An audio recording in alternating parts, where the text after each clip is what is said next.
وہ نوجوان ایک بوڑھے کو دھکے مار کر گھر کی دہلیز سے باہر لایا اور باہر لا کر اس کے منہ پر تھپڑ مار دیا۔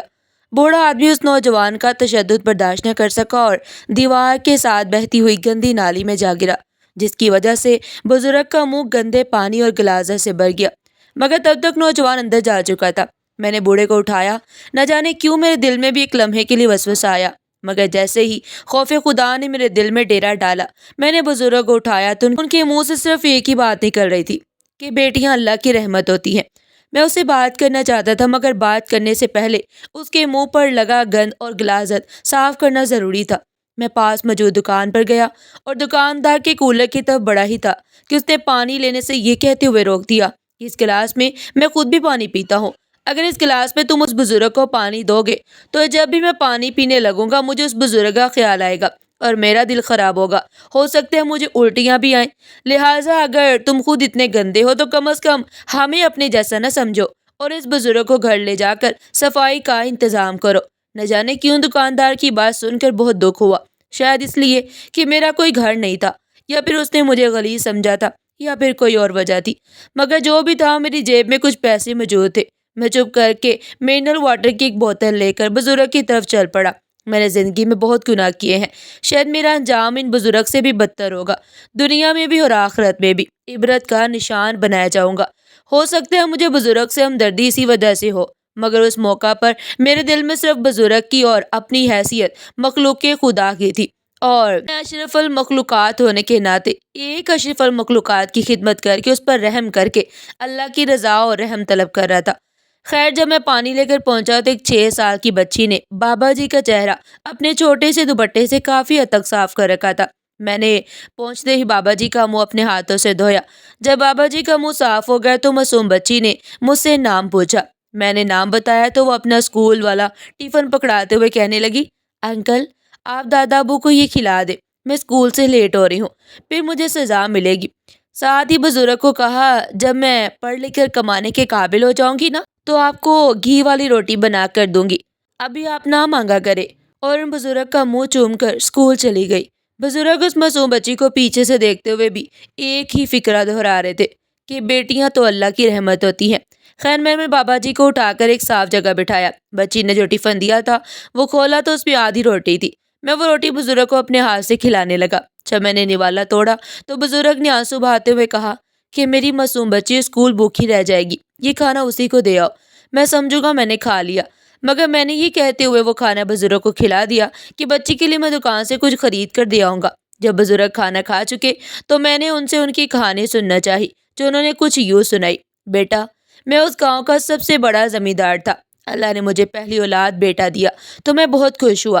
میں نے سارے گاؤں میں مٹھائی تقسیم کی، بڑے بڑے وڈیروں نے آ کر مجھے مبارکباد دی، میں نے ایک بہت بڑے جشن کا اہتمام کیا جس میں شراب کباب کوئی کمی نہیں تھی۔ میرے بیٹے کی پیدائش سے پہلے اور بعد میں کبھی کسی خوشی میں اتنا جشن نہیں منایا گیا۔ جب دوسری دفعہ میرے گھر اولاد پیدا ہوئی تو وہ بیٹی تھی۔ میں نے بیٹی کی پیدا ہوتے ہی بیگم سے کہا، یا تو مجھ سے طلاق لو یا بیٹی کو قتل کرو۔ مجھے بیٹی ذات سے نفرت تھی، مجھے لگتا تھا وہ میری جائیداد غیر کو دے دے گی، میرے بیٹے کا حق چھین کر اپنے شوہر اور بچوں کی جھولی میں ڈال دے گی۔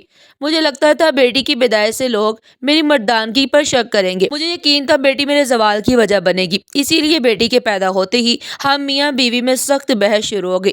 جب میری بیوی کسی بات پر راضی نہ ہوئی اور مجھے واسطے دیتی رہی تو میرے ذہن میں ایک ترکیب آئی۔ میں وضو کرنے کے بہانے اٹھا، ہاتھ منہ دھویا، خود کو تسلی دی، کچھ دیر سوچا، بھی مکمل وضو کیا اور آ کر بیگم سے کہا، بیٹی مجھے پکڑا دو، میں اس کے کان میں اذان دوں گا۔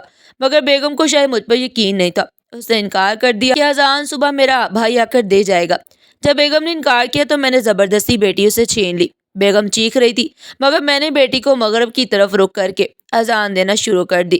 اذان کے الفاظ سن کر بیگم مطمئن ہو گئی، مگر اذان مکمل ہوتے ہی میں نے جان بوجھ کر بیٹی کو ہوا میں چھوڑ دیا۔ وہ زور سے زمین پر گری اور شاید اسی وقت اللہ کو پیاری ہو گئی۔ بیگم کے شور مچانے پر میں تانگے والے کو بلانے گیا، مگر جان بوجھ کر دیر سے پہنچا کہ اگر بیٹی میں کوئی سانس باقی ہو تو وہ بھی ختم ہو جائے۔ جب میں واپس آیا تو بیٹی دم توڑ چکی تھی۔ بیگم نے آنسو اور نفرت بھری نظر مجھ پر ڈالی، مگر آنے والی عورتوں کے سامنے خاموش رہی، اور میں نے سب کو یہی کہا کہ اذان دے کر بیٹی بیگم کو دی تو وہ اس کے ہاتھ سے گر گئی۔ بیگم نے بیٹی کی موت کا بوجھ اپنے سر لے لیا۔ اس کے بعد وہ کبھی خوش نہ رہ سکی اور نہ ہی ہمارے گھر میں کوئی اولاد ہوئی۔ جب کبھی میں اس موضوع پر بات کرتا تو وہ صرف یہ کہہ کر مجھے خاموش کرا دیتی کہ تم نے اللہ کی بھیجی ہوئی رحمت کو لٹا دیا ہے، اب اس گھر میں کبھی رحمت نہیں آ سکتی۔ یہ سن کر میں اندر تک لرز جاتا اور چپ چاپ اپنے بیٹے کو سینے سے لگا لیتا۔ میں نے اپنے بیٹے کو اتنا پیار دیا کہ اگر سام کو بھی دیتا تو وہ بھی وفادار ہو جاتا، مگر میرا بیٹا بے وفا نکلا۔ جوان ہوتے ہی پلٹ کر جواب دینے لگا، پھر گالم گلوچ اور شادی کے بعد تو ماں کے مرنے پر مجھ پر ہاتھ بھی اٹھانے لگا۔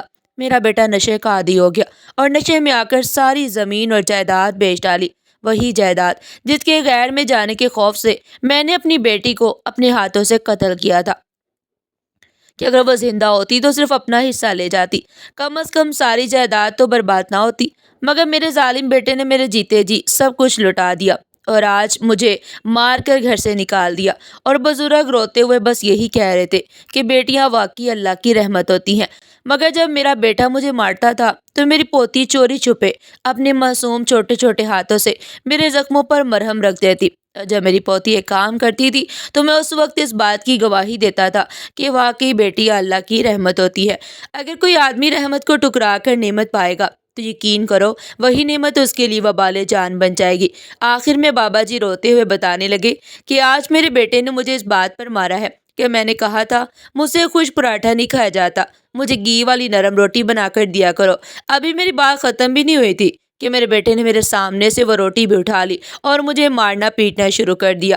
بیٹا میں اپنی پوتی سے بہت پیار کرتا ہوں، میں اپنی بیٹی کے حصے کا بھی پیار اپنی پوتی کو دیتا ہوں، میں اپنے کیے پر بہت شرمندہ ہوں۔ بیٹا میں اب یہ مانتا ہوں کہ بیٹیوں کو بھی اللہ نے جائیداد میں وارث بنایا ہے، یہ بھی مانتا ہوں کہ بیٹیوں کو دی گئی جائیداد بیٹیوں کا حق ہوتی ہے، بیٹیوں پر ہمارا کوئی احسان نہیں۔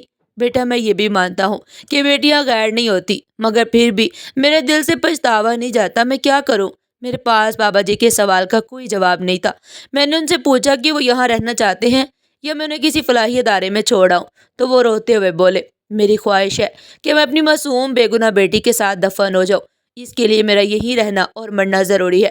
کوئی بات نہیں بیٹا، اب جب تک سانس باقی ہے میں کوئی غلطی نہیں کروں گا، بس جاتے ہوئے میری پوتی کے لیے کچھ لے جانا۔ اور میں بابا جی کی پوتی اور اس کے اسکول کا نام پوچھ کر وہاں سے چل دیا۔ ناظرین، آپ کو ہماری آج کی یہ کہانی کیسی لگی؟ کمنٹ سیکشن میں اپنی قیمتی رائے کا اظہار ضرور کیجیے گا، اور اس طرح کی مزید سبق آموز کہانیاں سننے کے لیے چینل کو سبسکرائب کریں، میرے کو لائک کریں اور زیادہ سے زیادہ شیئر کریں۔ پھر ملتے ہیں ایک نئی کہانی کے ساتھ، تب تک کے لیے اللہ حافظ۔